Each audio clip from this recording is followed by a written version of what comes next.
Welcome to AAPC Social Hour.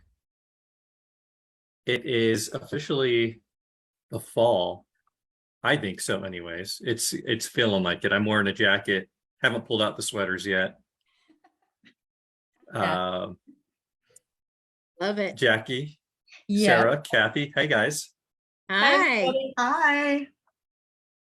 Well, we're just going to let everybody trickle in. We've got 3 people who are watching right now, and we'll just kind of let everybody start to fill in the group here. But like I was saying, we're at the time of the year where I don't know if I should wear long sleeve or short sleeve, sweats or shorts. Well, And you need both in a day. You Yes. start out in the morning and you need a sweater, and you start out at night and then you're hot and then you're cold again. That's that's right. every day almost in San Diego. We have 2 really hot months. Now, I know Sarah in Florida will not say that, but No. here we start off with cool mornings. I layer all day and unlayer. And then if I go outside, it's warmer than inside. I'm switching and pulling clothes all day long. I've already changed 3 times today. It's just And it's hot. only 10 That's o'clock. all I've Yeah, got. and We're just hot. Yeah. Well, I went for a Sunday afternoon walk, and I was like, it's felt a little chilly. It was the morning when I was Right. last out, and it was like 1 o'clock when I decided to go on this walk. I had sweats on, Uh-oh. and I thought, an hour into it, I'm like, why did I do this? I just came back from the East Coast and it was very chilly. I was in Virginia and North Carolina, and it was a little crisp, I'd say, in the morning. It was 40 degrees in the morning. I was like, that's Yeah. crisp for me. A little, It's chilly here. I'm in Pennsylvania and it's chilly. yeah, but your home is outside Nashville, so you're not that chilly yet there. You're right. And we really don't get that chilly in Nashville. If we do, it pretty much shuts the city down. So we stay So I inside. wanted to see you for HealthCon. we don't do weather well. No, I no. know. I'm so excited. Kathy, it blows my mind that Pennsylvania is like or where you're at anyways, is right up against or right by Nashville. No, it's 300 and how many miles? I did it Monday. So a It's- 3-hour drive. 10 and a half hour drive. What's that, 300 miles. miles? Yeah, because Nashville, Tennessee. Is there another there's another Nashville. There's other Nashvilles, but I'm Nashville, Tennessee. Yeah, Nashville's below Kentucky. Yeah. So You it's gotta far. Kentucky, West Virginia, maybe even, and then get to Pennsylvania. Yeah, I go through Ohio. Cincinnati is my halfway point. Yeah, something like that. Because you're probably in middle Pennsylvania, not the coast. Yeah, we're actually, so I'm in Erie, which is right on Lake Erie. So it's the Mhm. very Hmm. upper outer, like all the wonderful Cool. snow and Very cool. cold, That's cold, why cold you're stuff. cold. Okay. Yeah, you're right off the water. Well, Yeah, We- well, and I remember skiing with the wind chill below where the ski patrol would take us off because it was like 60 below, and they'd say every 10 minutes get in. Well, your blood. And then I moved to California for 10 years, and I really do feel like, you just adapt, and now I don't want to be cold at all. Like, well, so in Carlita- Nashville, it's kind of like the all seasons, unlike California, which I loved when I was there, but all the 4 seasons, but super mild, which is, I feel like just the perfect place for me. Well, Carlita Johnson, who's always with us, she's chiming in from Las Vegas. So Nevada, I think they have a cool off Yeah. season as well, and they're probably approaching that. Well, it's Yeah. desert, so it's cool in the evening here too. Yeah.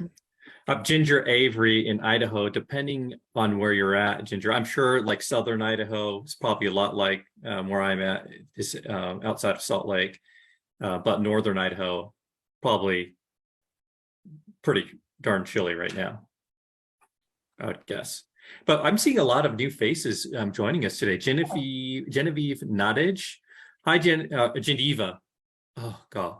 What a I'm pretty just- name. I'm terrible with it. Yes. Hey, we'll call her Miss Nottage. There you I go. like that. Yes. Hey, Thanks for joining us. It's so good to see you with us today. Sue Morgan from Cincinnati, which is, I don't know, Kathy, is that your halfway point to Cincinnati? That's my Cincinnati halfway area? point. Yes. All right. Ginger says both in Idaho. So Ginger, where are you at in Idaho? Let us know. We have, I've seen this individual before, Shanaz Afshan, and I love these international names, but they live in New Jersey. So thanks for joining us this morning. Donna Lyons from Colorado. And I know awesome. Lori Harmillo is with us also from Colorado. Lori. Cindy Rowland from Missouri. Man, what I love is we have this great AAPC family, and we see many of them in the US, but we also get a few who sneak in. It's probably like middle of the night in Right. Philippines or Oh, wherever that's they may right. be. Wonderful. Yeah, so that's tons of fun. All right, you guys. Well, thanks for joining us today, everyone. Sarah, I'm going to ask you a favor. Can you pull your camera down just a little bit? Like this. There you go. There you go. There you go. That's Okay. better. Yes. I only had half a head. Is that what was going on? Well, it might have been a Halloween-y kind of theme. that you Yeah, had that's what I going was on. going for. Yes. Floating head. Yes. Mhm. Well, it's so good to have you on. You guys are from the AAPC Audit Committee. Yes. And just as we went live, or just before we went live, Jackie, you were kind of mentioning how the three of you are relatively new to this committee. Can you tell us a little bit about the AAPC committees? Because we have the AAPCCA Board of Directors, we have the National Advisory Board, and we have these committees. Tell us a little bit about them and what the focus is for. Obviously, auditing is your focus, but tell us a little bit about that as well. Well, committees in general are to discuss ways to take whatever topic we're representing and find better ways to get members more aware of that topic, whether it's they want the credential or they just want the information. So within the audit committee, we discuss ways to bring maybe, because in the past couple of years during HealthCon, or even sometimes the regional, we have a way to have like other auditors meet or people that have the CPMA meet. And we discuss things that they need. What type of education would they like? So as a committee, we talk about ways to bring parts of the audit or knowledge about the audit, maybe in little increments or large increments, either through articles like we did for the HBM or social hours like this, or helping with AuditCon as speakers. Okay, awesome. And it's the same for all the committees. Now, I'm assuming the three of you have vast experience in auditing. That's how you find your way onto the committee. True. So it's through networking. And Sarah joined us because there was a member already on the committee who highly suggested Sarah should be a part of this committee, and she's perfect fit. And Oh, I've thank known you. Kathy for many years and had reached out to Kathy to see if she would join. We needed some more power. And we've got two powerful auditors with us, and they've got great ideas. So it's wonderful. I took on the chair of the committee this year as well. Okay, all right. Kathy, I know the least about you. Would you just tell us a little bit about your career? You mentioned you're from Pennsylvania a little bit. So just give us a quick little brief about who Sure. Kathy Rowland is. Sure, I'd be happy to. The Reader's Digest version. So yes, born in Pennsylvania, spent about 10 years in California, but I've been in Nashville, the Nashville, Tennessee area for about 28 years. I've been in healthcare my whole entire career, many years, in mostly initially in management and administration.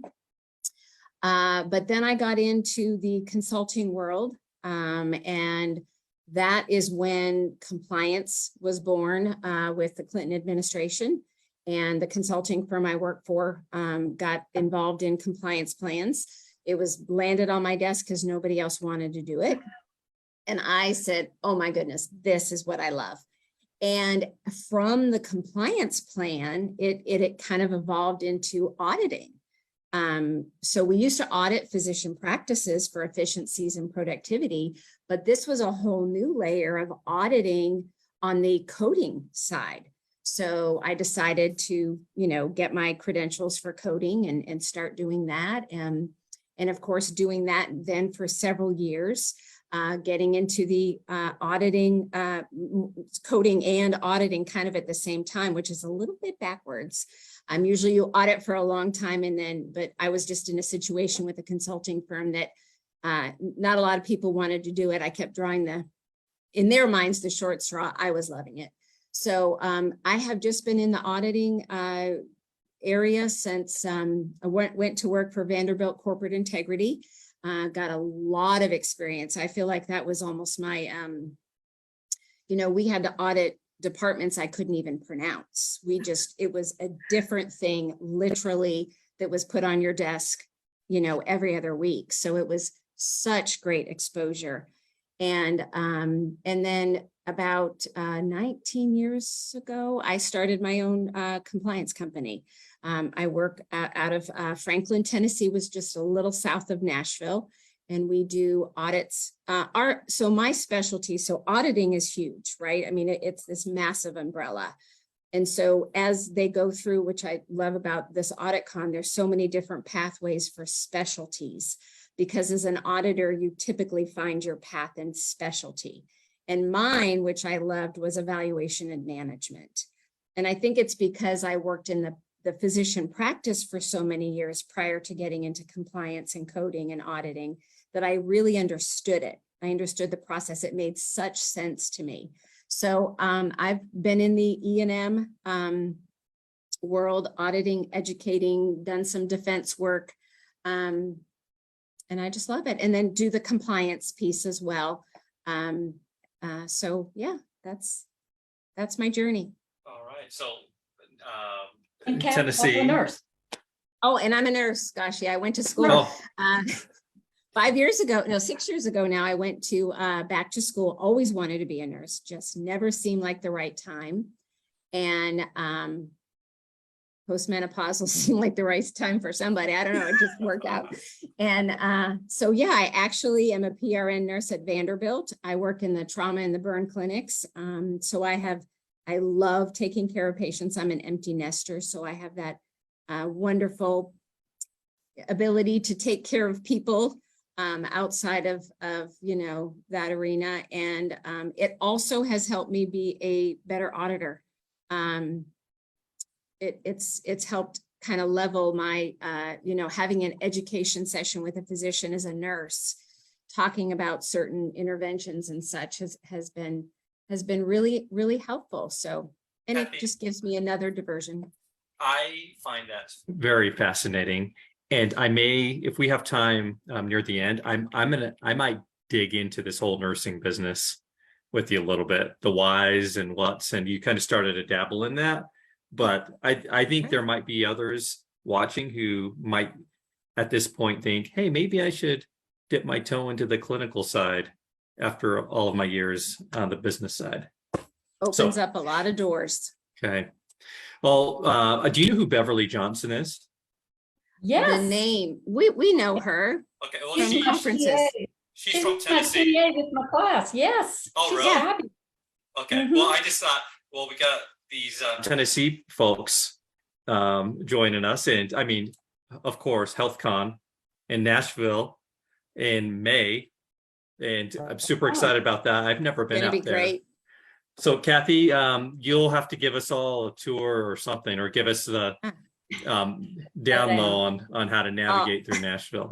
It's such a beautiful time to be in Nashville too. I mean, again, all the seasons, but so mild, but it's going to be really fun. Nashville is such a crazy place to be.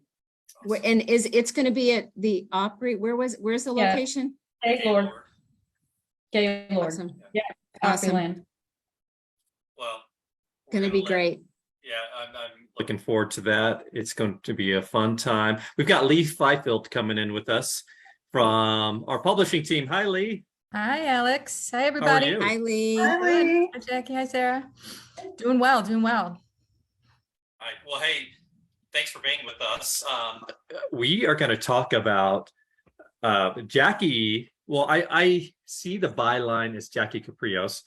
Is an article in the October Healthcare Business Monthly. If you have not opened it up, you need to.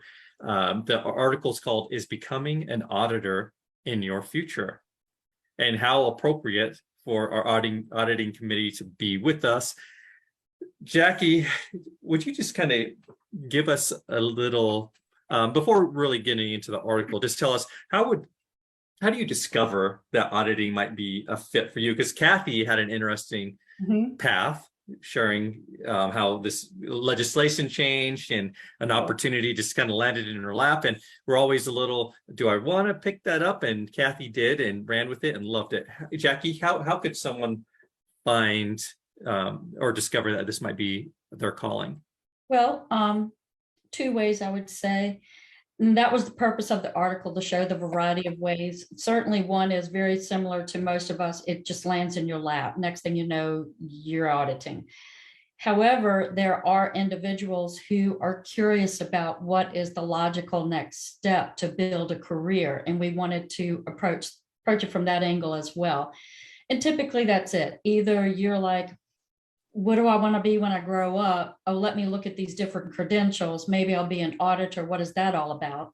Or suddenly in your position, it lands in your lap, you give it a go, and you're like, I think I like this. Maybe I need to learn a little more.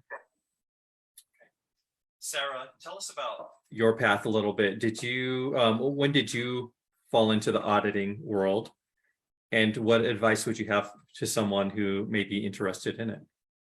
I fell into the auditing world about 3 years after I started working at a family practice clinic, and found that I really just fell in love with family practice. I think one of the reasons I liked it so much was that it pretty much encompasses the entire diagnosis code book, except for the neonatal section. I didn't do a whole lot of that, but I really just got to dive in and really learn all about it. And then as people move on, they take on different jobs, they move out of state, whatever.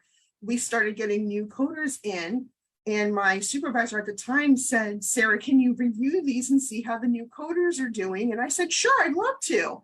And that's when I discovered that not only do I love being able to do that, but I seem to have a knack for talking to people and teaching them without making them feel less than. And I think that is really important in auditing. A lot of people, when they hear that they're being audited, they're in fear. They're like, oh no, not her again. And I didn't want the coders on my team to feel like I was coming over there to smack them around. I wanted them to know that I was there to help them and to guide them and to teach them.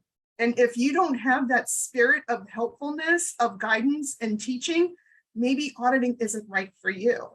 And there's nothing wrong with that either. It's not going to be for everyone, but it turned out that I loved it.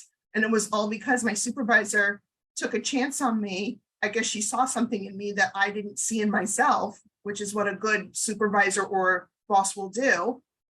And that's where I ended up obtaining my CPMA. I did that in 2020. And I did not become certified until I was a CPC in 2014. So it took me 6 years to decide that I wanted to do that. It wasn't something I instantly jumped into. I wanted to get comfortable first. I wanted to be a good coder.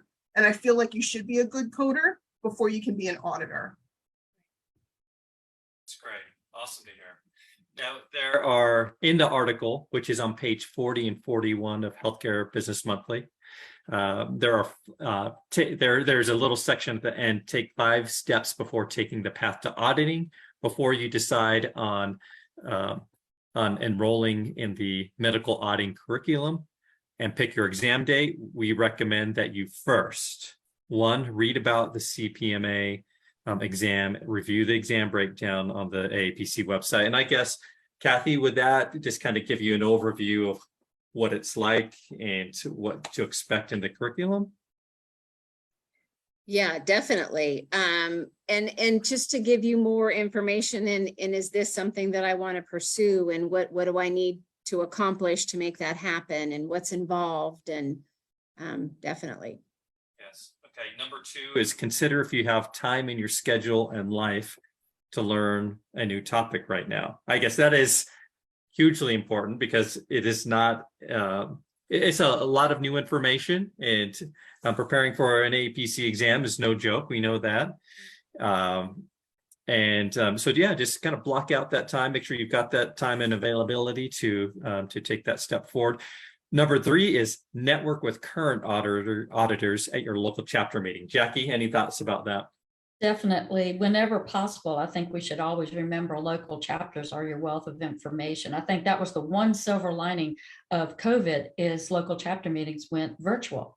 So I agree. no excuse to, oh, I can't travel that far. The time doesn't work for me. No, you Right. can pick a chapter that in any time zone you want that works for you, and you do need to network and you need to ask that. I think it's real important to understand the responsibility of what an auditor does. And I'm just going to tag real quick onto what Sarah said. It's not for everyone. And sometimes I see where people are like, I just got my CPC, what's next? Oh, I think I'll try that audit thing. Oh, it scares me. So you really, like Sarah said, you really need to get your feet into what you're doing before you take on the huge responsibility of being an auditor. So local chapter, networking, absolutely. Before I go to the, I think there are 2 more left, but there are a few comments I would like to read. So Carlita says, my very first coding job, the auditor told me a coder is only as good as her auditor. Ooh. I'm not sure about that. No. It's a lot of trust both ways. Yes. So it's My opinion. okay. Mhm. All right. I think the coder is as good as her educator. There you go. Oh, I Is like, a I do like better- that. Is a better, Yeah. because I work with coders, Jackie, you and I have talked about this. We go into practices and audit, and these poor coders don't even have current year resources, CPT and ICD-10. Yeah. How can, so Yeah. I So agree. it's a collaboration. different Like, topic. It is Yeah. a collaboration, Okay. absolutely. So Okay. there's some truth in that statement, but I wouldn't hold it universally. Right. Ginger Avery, her comment goes back to Sarah's comment about interacting with people. She says, yes, how you speak to people makes all the difference and is such an important trait to have. And I think beyond auditing, talking to coders and all of that, like we all should have those skills and be able to talk to our coworkers, family, and friends in a way that we aren't talking down to them, that we're showing mutual respect and not trying to incite fear, right? Right. All right, so That is not my dog this time. I just want to say it's not. It's usually my dog. But he's asleep now. Kathy's like dying I'm over there. afraid. Yeah. I'm very afraid. Hey, number 4, participate in the AAPC mentorship program to meet auditors and learn what they do and how they got started. So I think many of you watching are familiar with the mentorship program. That is a free service to AAPC members, whether you're a student or a veteran coder. So if you're looking to shift gears and go into auditing, we can connect you with a veteran auditor. And they can kind of help you navigate and maybe help identify if that's the best path for you. And the last one, number 5, decide now if you'll have the ability to maintain additional continuing CEUs for another credential. Sarah, tell us about that. Is that a tough task, or For me, how do you find? no, not at all. First of all, I don't have to turn my CEUs in for another year and I'm already over. So I attend as many AAPC meetings as I can. They are virtual, they are plentiful, and they are such a great way to network. I meet so many awesome people. I absolutely love it. And if you're not attending your local chapters and even your non-local chapters, you're missing out on not only that great mentorship, meeting new people, free education. Right. I love it. I go to as many as I possibly can. And I will tell you, I have 5 regular credentials, and then I'm also an AAPC approved instructor. And so even with my 5 credentials, I already got them because I go all over the United States and pick them all up. Now, Kathy, how do you handle, and you can let your dog answer if you'd like, Kathy. But I'm trying to be discreet and you just blew my cover. yeah, no, Kathy, what's your approach to earning CEUs, especially with specialty credentials? Because I've seen in the Facebook group sometimes people mention, well, it's a little bit more difficult to find a specialty certification CEU. Thoughts about that, Kathy? Yeah, and so you're right. You do have to, you know, to get the CPC, the core CEUs is easy. Like Sarah was saying, there's so many opportunities for meetings and all that. But for me, even the specialty credentials, to have those CEUs, it's not difficult because this is information I need. I need to stay on top. And I like that my so-called feet are held to the fire on that and making me have a certain amount of my CEUs in my specialty, because I mean, I would hopefully do it anyway, but I mean, it makes you stay current. So you're seeking out, which there's a vast number in AAPC, virtual, live, or whatever, of specialty credential continuing education topics. And again, we need those anyway as auditors. We need to hear from our colleagues. And Jackie and I have bantered back and forth and among the audit team on different things that that help us sharpen our skills, and we learn from each other. So yeah, it's extra, but just like Sarah was saying, I don't feel it as a burden at all. I think it's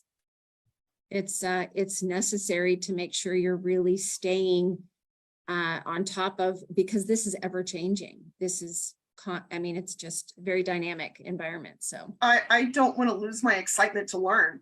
And I think that's really important, especially in auditing, because everything changes constantly. And as Absolutely. an auditor, if I don't keep up on it, how am I supposed to do my job? absolutely. As well. I know in the monthly magazine, you have the quiz. I mean, there you go. There's some CE right there. I see a lot on the social media, a lot of people upset or concerned about pricing of things. So we've mentioned a few times now that most local chapters are free. So you have that.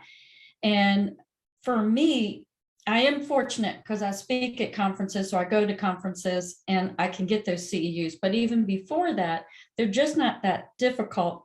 And if anyone is concerned about pricing, AAPC offers so many opportunities, and they even have on their website free CEUs with, this is how you can get them. It's taking the time to educate yourself on how to have this happen.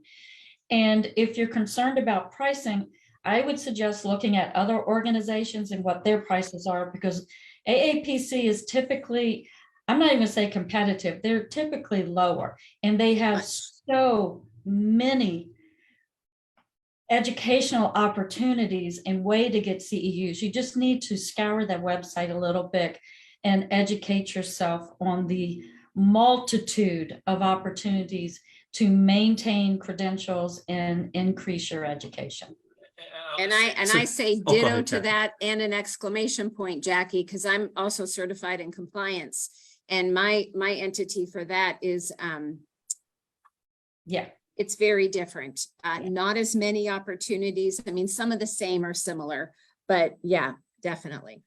I think the problem comes in is when you're down to a month left till your Right. CEUs are due, and then you're panicking, and then it becomes a huge challenge Sure. to do that. So Sure. yeah, I think most members, if they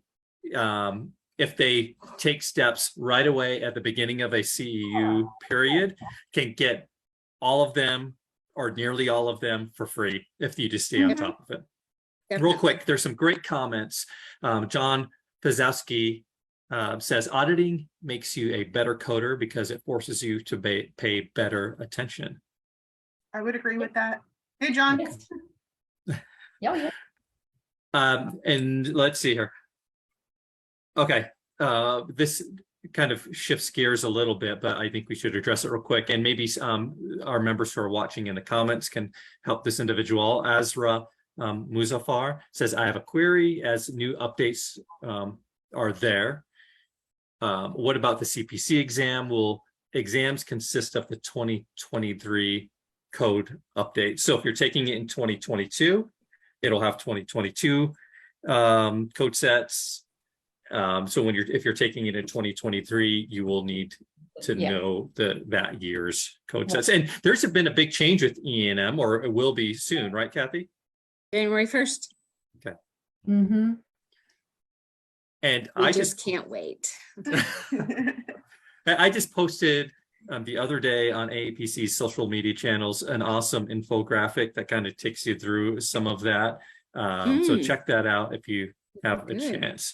Yeah. Now, Lee, I haven't forgotten about you. Oh, I But didn't this think whole you did. CPMA article, this whole CPMA article has been a great discussion. What articles did you edit and have your hands in October, Lee? Well, lot?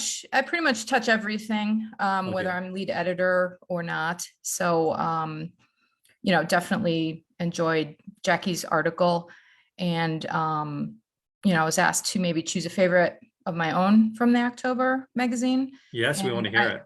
I chose one also from the auditing section, the one on note bloat and the consequences and so forth. I just thought it was really interesting. It's kind of gets to the heart at like the kind of the fast pace we're all work under these days. Everybody's got either deadlines or quotas, or maybe just a regular busy day. And as you know, it's easier to just do, rather than to, think.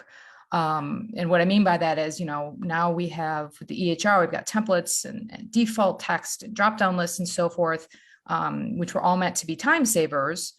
And that's where they're used, and they do, but they can also make it, way too easy to add documentation and notes that are either irrelevant or extraneous, to a particular provider visit. So obviously that can have the consequence of the opposite. It can actually lead to wasted time and also lost revenue. And if you're really, unlucky, false billings based on inflated services. So I thought that the article really got to the heart of that. There was a quote I particularly liked from Dr. Christine Sinsky from the AMA.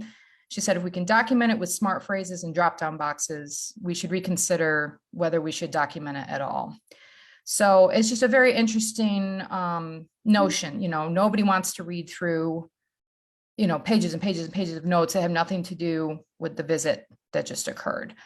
So again, you get to the opposite end. Now you're actually losing time to have to read through all that. And worse, it can really impact patient care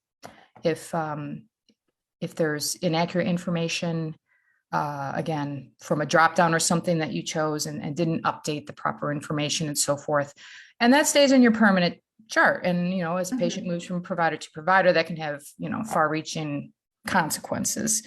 So then the article goes on to talk about, other consequences and how to identify note bloat and how to, possibly eliminate it. So I just thought it was an important read for anybody who works, in the revenue cycle, billing, auditing, coding, like whatever you do. I think it affects everybody. Okay, great. Lee, are you, remind me, do you have a coding background? I do not. No, I don't Okay. have a coding background. But I've certainly learned a lot since I've been here, that's for sure. And what I don't know, I research, and hopefully everybody does the same. Okay. All right. Well, you spoke like a veteran coder, and I recall, I'm like, I don't remember Lee having a background in this field, but you're just so immersed in it that it just rubs Yeah. off on you. Well, I also try to, bring things back to my own experience, as an editor. I know all about bloat. So many extra words. things that don't need to be there, they got to come out. They got to come out. You got to get to the heart of the matter. You got to use the proper words so that everybody understands what you're talking about and everything is clear and straightforward. So, I really, again, I just try to relate things back to my own experience, and it's certainly helpful. Okay. Lee, last question for you, and then we'll let Yes. you go. Who's on the cover of the November 2022 Healthcare Business Monthly? You know that? Oh my goodness. I'm trying to think off the top of my head. I'm sorry. I mean, we haven't, It may still be in development. let me think. Oh, no, I remember. It's, I'm not going to say this right. Obi Ebunike. Okay. She's the member of the month. She's Oh, on awesome. on the cover of the November. That's right. Okay. Sorry. Oh, cool. I'm 2 months ahead. So I have to think backward.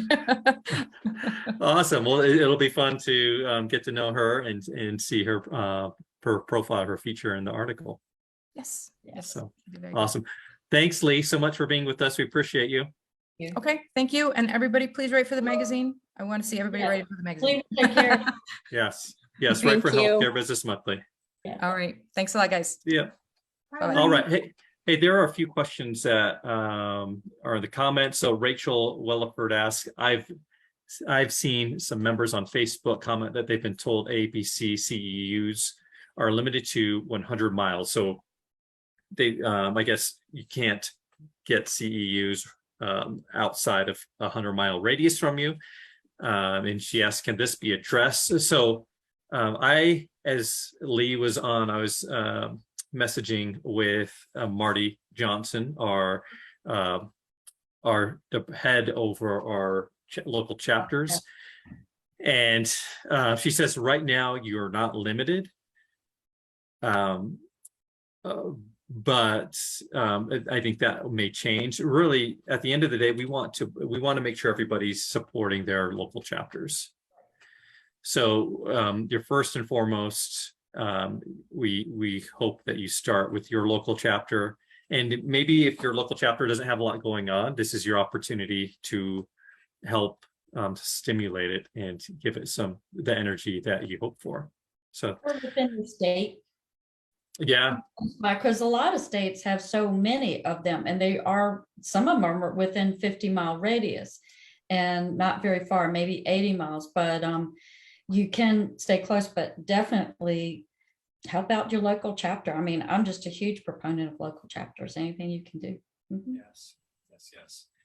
And I am just going through the comments here. Lots of CEU comments. So thank you so much for sharing and showing how you navigate through your CEUs every 2 years. It is a 2-year cycle, right, guys? Yes. Okay, I just want to be sure I'm saying that right.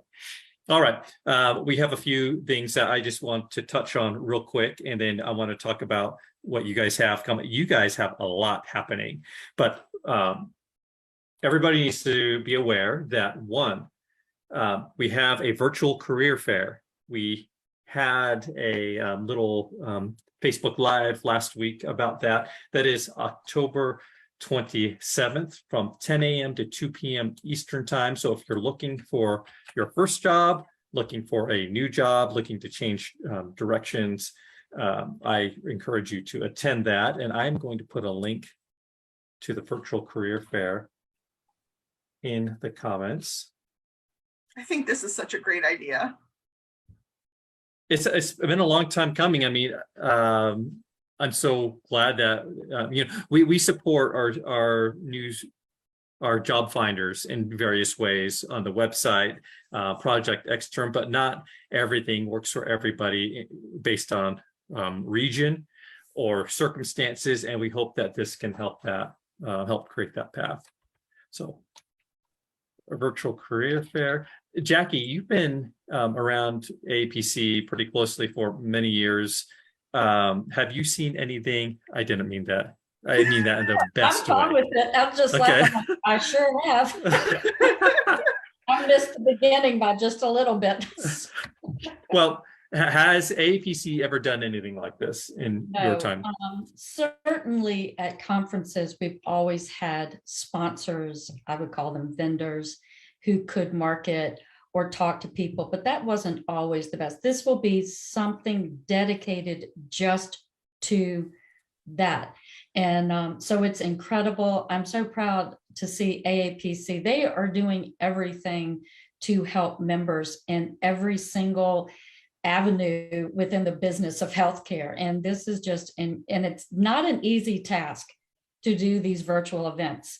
And if anyone has even sponsored one on their own, it's a very difficult task, and they are just doing an amazing job. But no, I became a member in probably 93, and I've never seen anything like this. So kudos again to AAPC for just putting it out there and helping their members. Awesome. Well, we're looking forward to that. So that's coming up on October 19th. So I think that's next week. We have a new member orientation. And these are new as well.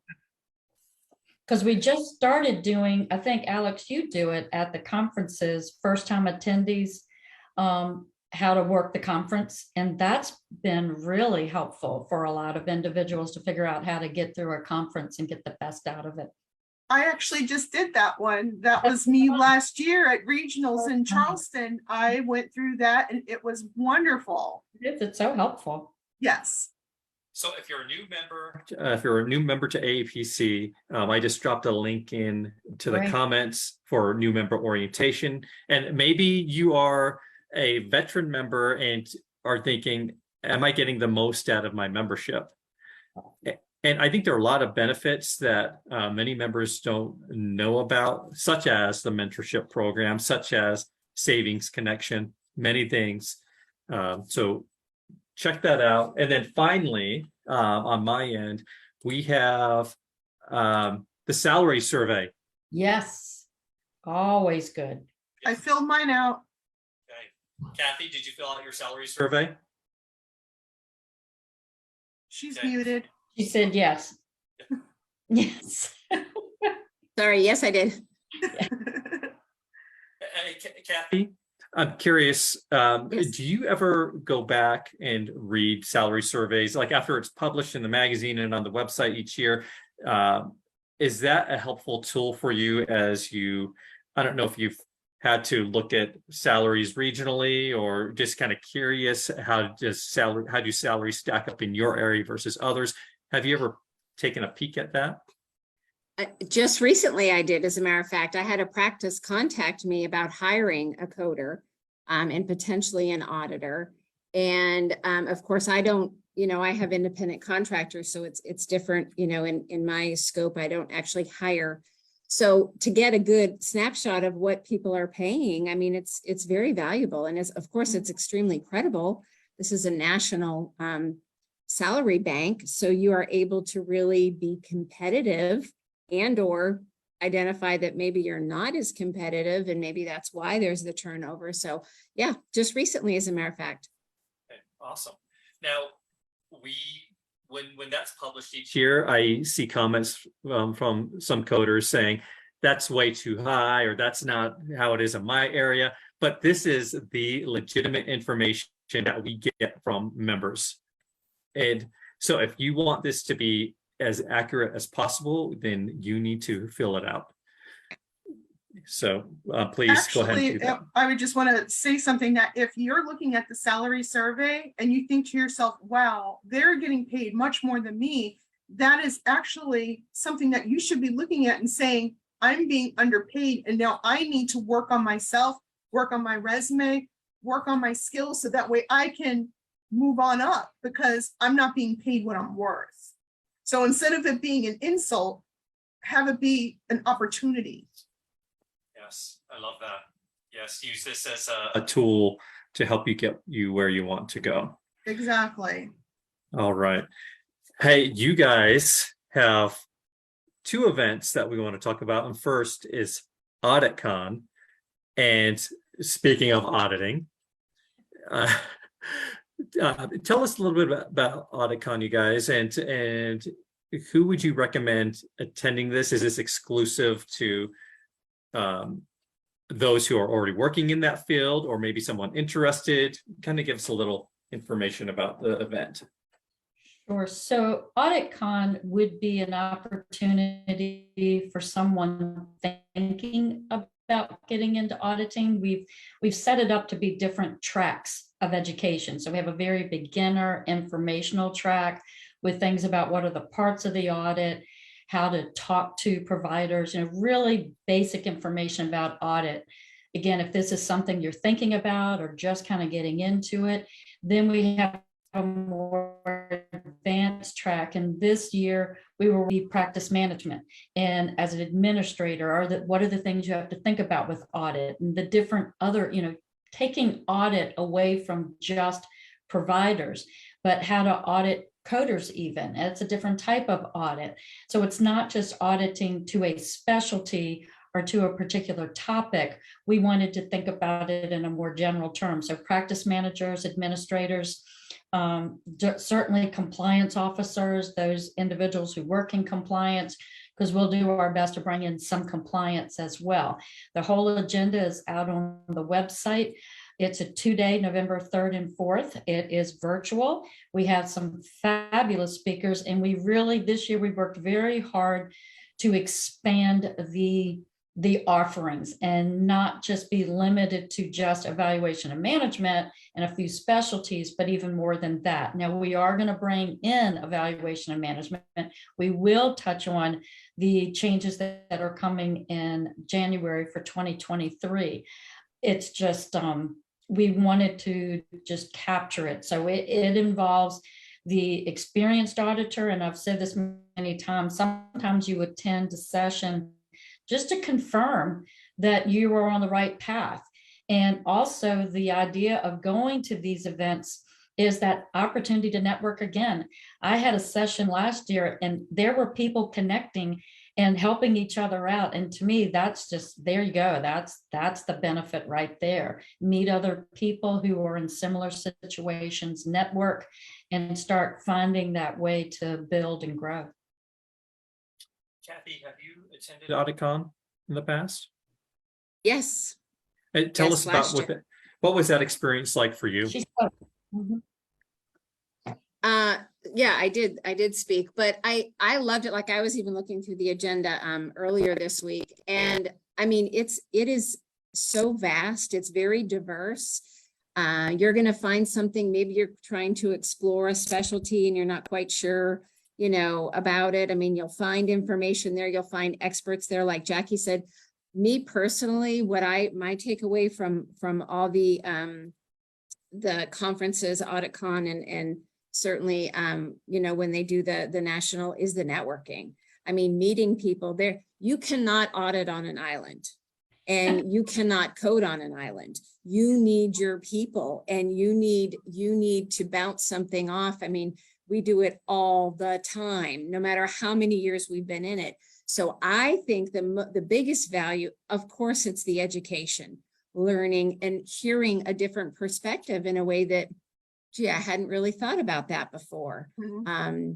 Yeah, the networking is just very valuable. It's just a great opportunity and a great experience. I always learn. I love to be in a room full of people that are way smarter than me, that have done it way longer than me, that have different experience, different approaches. I just feel like a little sponge. Like I just want to learn everything. The general session will be career opportunities for Yeah. auditors. I knew it was along those lines, but I wanted to read it exactly. Yeah. And you're a fabulous speaker for that. Yeah. So we've got various tracks and they tell you on the agenda if it's advanced beginner, advanced Right. auditor, advanced administrator. We really wanted to branch out and have more people feel a part of it. So Yeah, very good. Sarah, did you attend AuditCon last year? No, I did not attend AuditCon last year. But you will be this year. I want to, yes. I got to work on that. When you start a new job and you're trying to figure out the PTO situation, that's where I'm at right now. Awesome. I'm like, how much PTO does a girl Yeah. have before she can go do what she wants? Hey, this is Oh. job related, Sarah. That is true. That is true. I like the way Makes you a think, better Kathy. auditor. Mhm, Mhm. mhm. Absolutely. We can write you a letter to your boss. Dear boss, Yeah. please hook a girl up. Please allow Sarah to attend AuditCon. And if we have any beginners or people thinking about it, the other one, I want to make sure we have under the beginner track, the differences between a coder and an auditor, and it'll be a panel. So Oh. definitely bring your questions to that. Your panel includes just incredible people with experience in both those areas. So I think you'll get a lot out of that if this is something you're moving towards.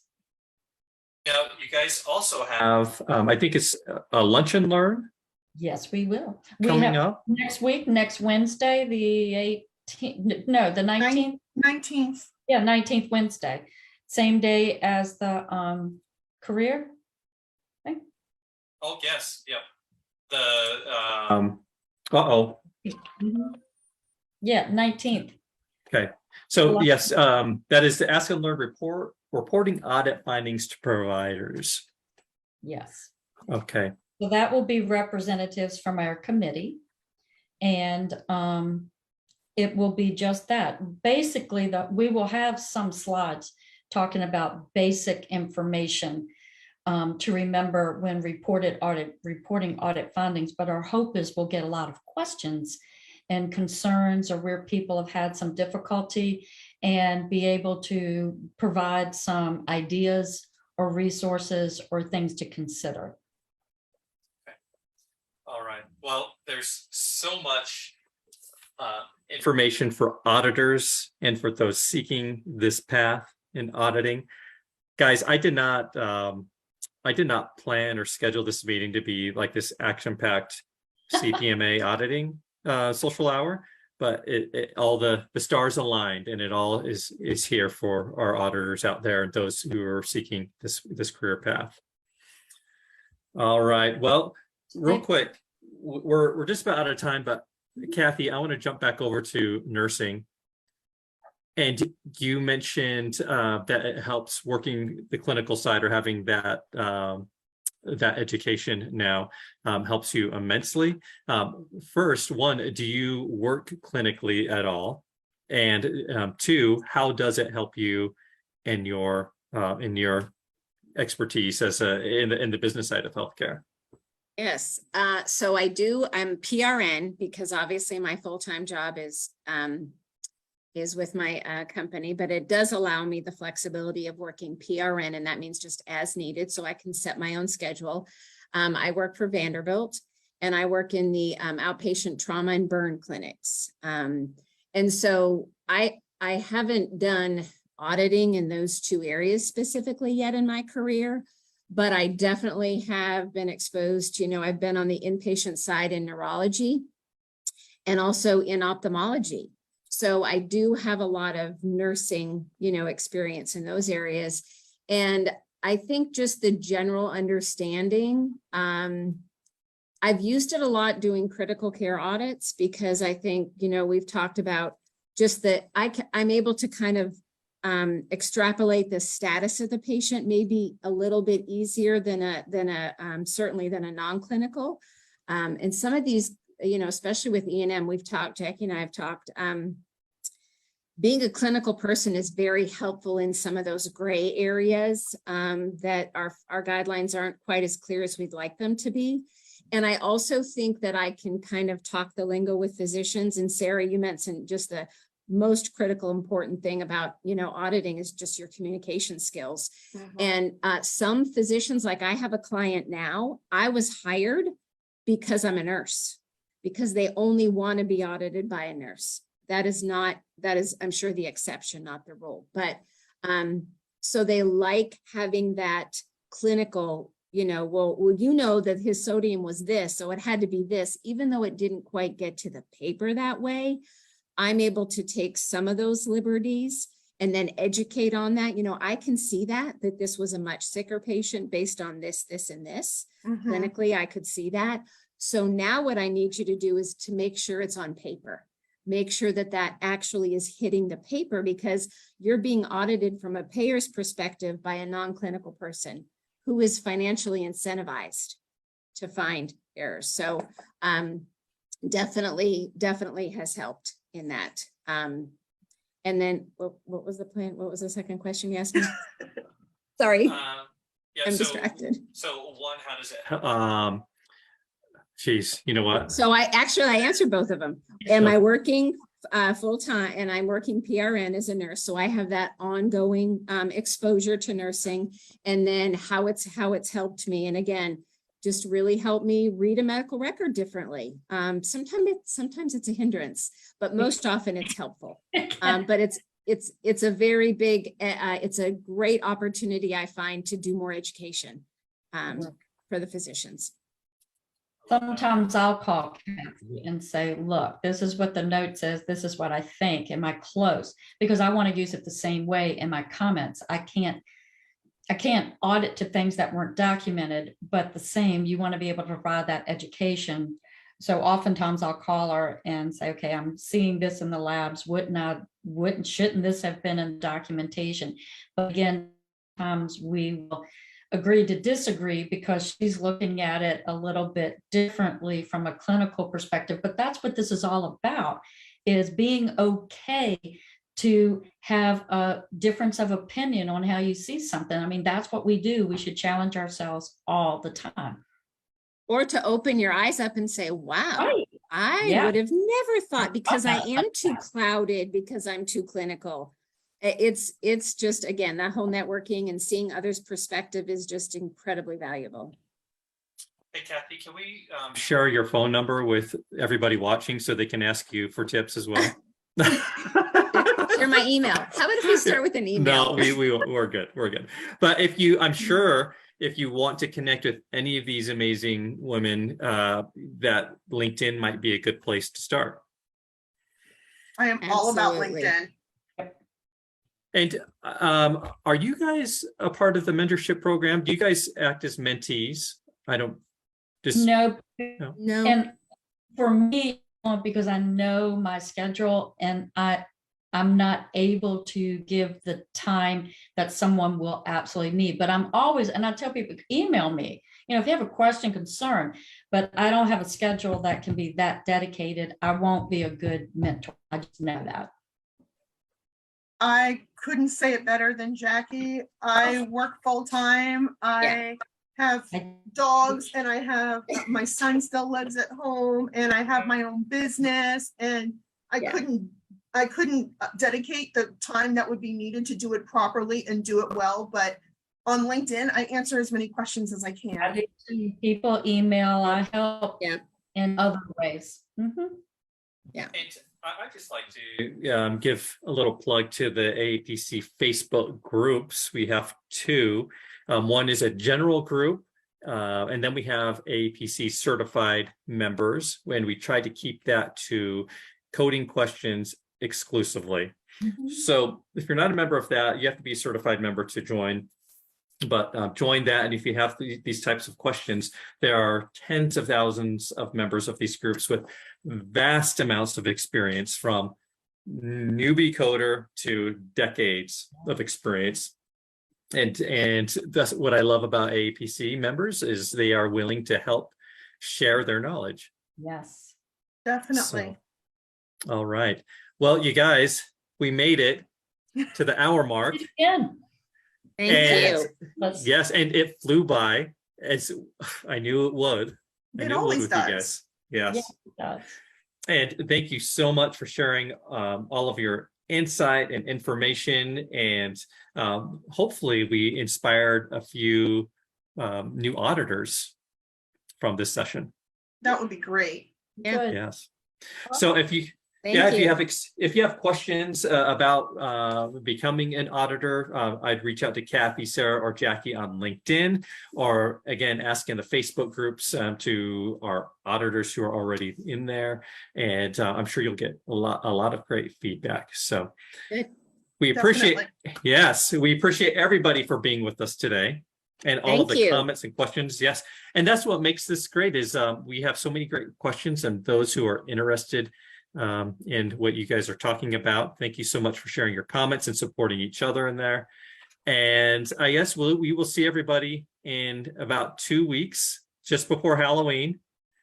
So if you have a great medical coding Halloween costume idea, share it with us, or maybe you can take a picture of yourself in that prior to sharing it with your office. And then we can share it here on Social Hour next time. Shoot me. Yeah, that'll be fun. Jackie, have you ever done that? Are you a dresser upper? Yeah. I am, and I did before. Mhm. Okay. Well, what I can was, see that.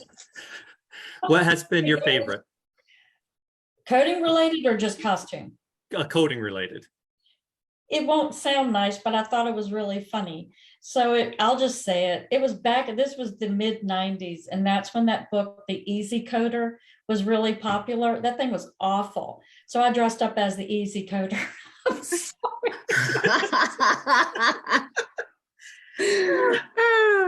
It was That's funny funny. to me. It was just, I couldn't stand that book. I'm sorry if anybody worked on it and made it up or whatever, but that Easy Coder was not a good book. But I just thought the name was just awful. So